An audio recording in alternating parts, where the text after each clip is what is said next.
সাহিত্য সঙ্গীর পক্ষ থেকে আজকে আলোচনার বিষয় কল্যাণী বিশ্ববিদ্যালয় ডিওডিএল এমএ তৃতীয় সেমিস্টার বাংলা সাজেশন 309 প্রবন্ধ 310 ছোট গল্প সম্ভাব্য পরীক্ষার সময় জানুয়ারি 2026।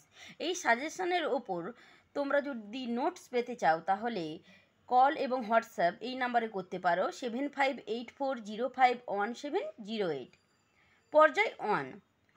1.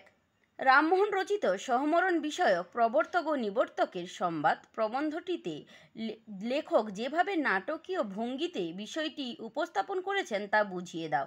2.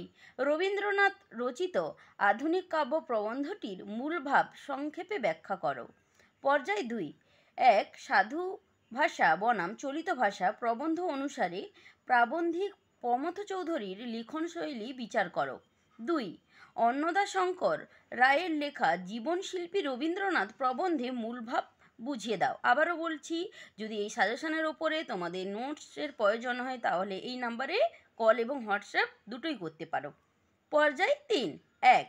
পোশাক ও ফ্যাশন সম্পর্কে প্রাচ্য ও পাশ্চাত্য গ্রন্থে স্বামী বিবেকানন্দের যা বলেছেন যা বলেছেন তা সংক্ষেপে আলোচনা করো। বেশভূষা রীতিনীতি।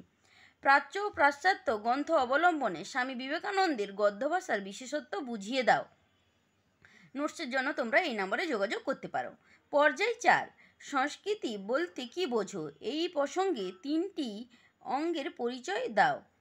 সমাজতন্ত্রই ভবিষ্যৎ বিষয়টি গোপাল হালদারের সংস্কৃতির রূপান্তর গ্রন্থকে সামনে রেখে পরিস্ফুট করো। নোটস এবং এই সাজেশন ভিত্তিক নোটসের জন্য তোমরা এই নাম্বারে যোগাযোগ করতে পারো 7584051708 এবং এই সাজেশন যদি তোমাদের কোনো কাজে লেগে থাকে তাহলে চ্যানেলটি সাবস্ক্রাইব করে আমাদের পাশে থাকবেন।